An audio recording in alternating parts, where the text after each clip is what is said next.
This is our first ever episode about the paranormal. So today we're gonna be discussing the Amityville horror.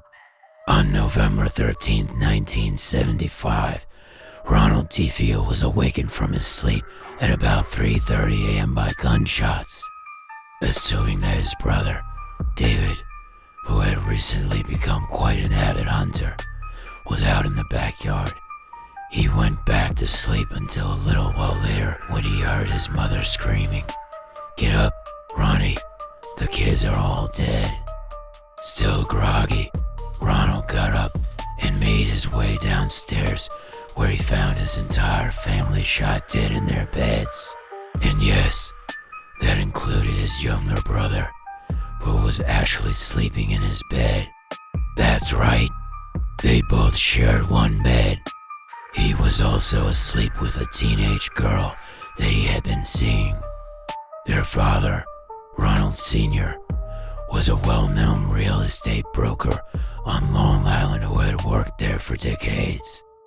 Their mother, Catherine, was a homemaker, and their 6 siblings ranged in age from 9 to 23 years old. The only other people who lived with them were 2 of their cousins, Dawn and Allison, who were 18 and 17 respectively, and Allison's boyfriend, Joseph.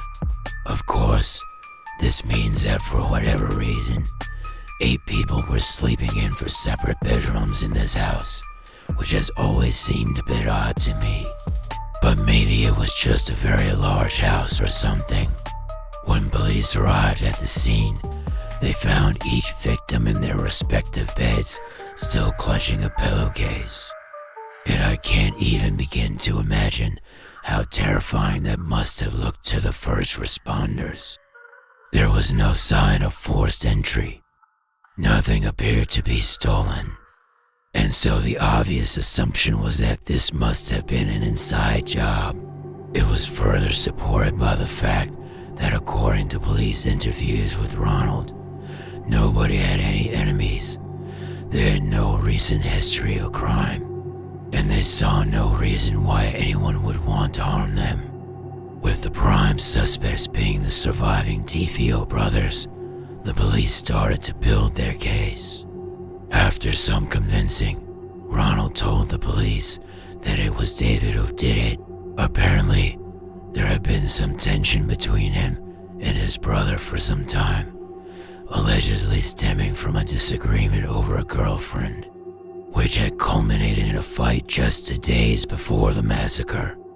In addition to this, David had apparently asked a friend of his, Peter Kazirkas, if he could borrow his rifle a few days before the murders, saying that he needed to put a deer down. However, the rifle was never returned. When questioned by the police, Casillas claimed that he had lent the gun to David, but had no idea what it was for. And not knowing that a brutal murder had taken place, he agreed to let the police take it to see if it matched the ballistic evidence.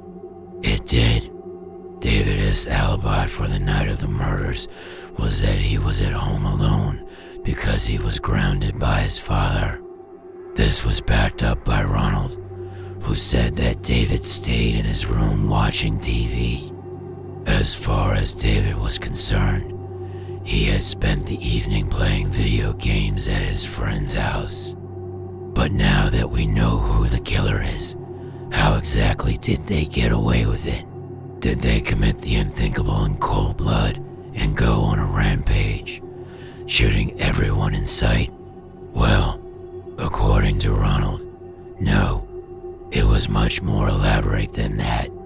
Apparently, on the night of November 13th, David came out of his room and shot his father in the back of the head while he was going to the bathroom, then shot their mother in the back as she walked out of her bedroom. Then he started methodically working his way through the rest of the house, shooting each of his siblings in the back of the head as they slept.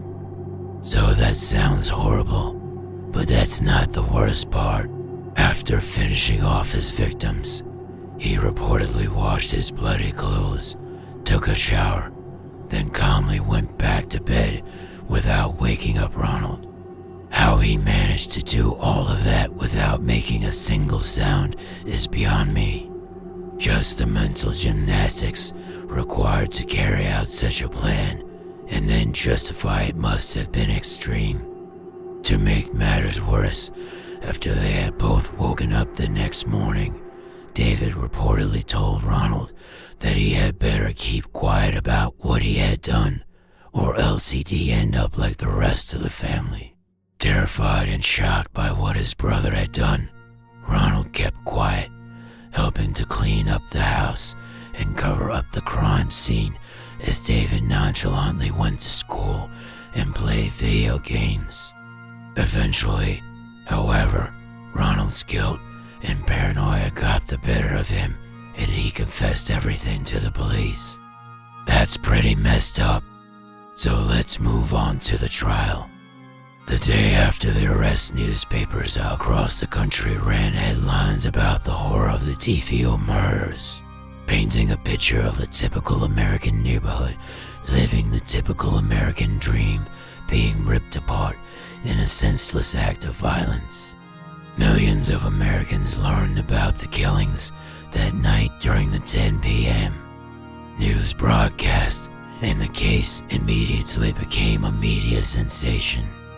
With overwhelming evidence against him, David's lawyers tried to plead temporary insanity. His defense rested entirely on the idea that he had suffered a psychotic break, killing his family before returning to his senses and carrying on as normal. The prosecution pointed to the fact that he had planned the murders, washing his clothes and continuing to live in the house as proof that he knew full well what he was doing.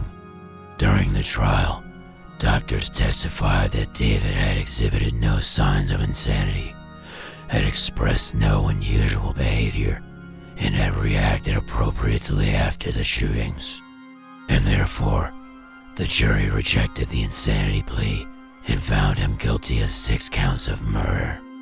He was given 6 consecutive jail sentences of 25 years, which meant that he would likely die in prison. However, as a result of overcrowding in New York State prisons, David was transferred to the psychiatric unit of the Suffolk County Jail. And halfway through his sentence, his multiple murder convictions were reduced to 6 consecutive 10 to 20-year sentences, which might have felt like a win for him, except he didn't get to enjoy it for very long because in March 1993, he was stabbed to death in the shower by another inmate. Not only did this mean that none of the surviving DVOs ever saw justice, but the convicted murderer got away with his crimes. The whole situation was absolutely horrifying and tragic, and although the initial investigation failed to uncover any solid motive, theories as to why David carried out the killings have run rampant over the years. Was it his dysfunctional relationship with his brother? A general dissatisfaction with his life and family? A desire for power? None of these really seem to add up. There have also been many conspiracy theories surrounding the case. For example, some believe that it was actually Ronald who killed David. After all, he did stand to inherit quite a lot of money and property from the family. In fact, it's rumored that he paid his lawyer $50,000 in cash, allegedly from this inheritance, to defend him in court. Others think that the killings were part of a satanic ritual, pointing to a hatchet that was missing from the crime scene and the fact that Dawn was an aspiring witch. However, in 1996, George P. Holzman, who had been the chief prosecutor on the case, wrote a story called The Real Story Behind the Amityville Horror for Reader's Digest. In it, he refuted many of these rumors and pointed out that the murders bore all the hallmarks of a psychopath, explaining that they are often highly organized individuals who appear normal and do not fit the stereotype of someone who is mentally ill. He believed that David's actions were driven by a deep-seated rage. In the end, though, we may never know exactly why David committed those horrific murders.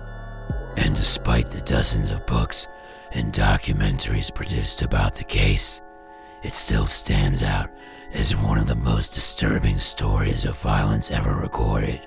I feel like there's definitely some sort of bigger story here, some sort of overarching meta-narrative that ties together the violence in video games and movies, our fascination with true crime, and serial killers, and the glorification of cults.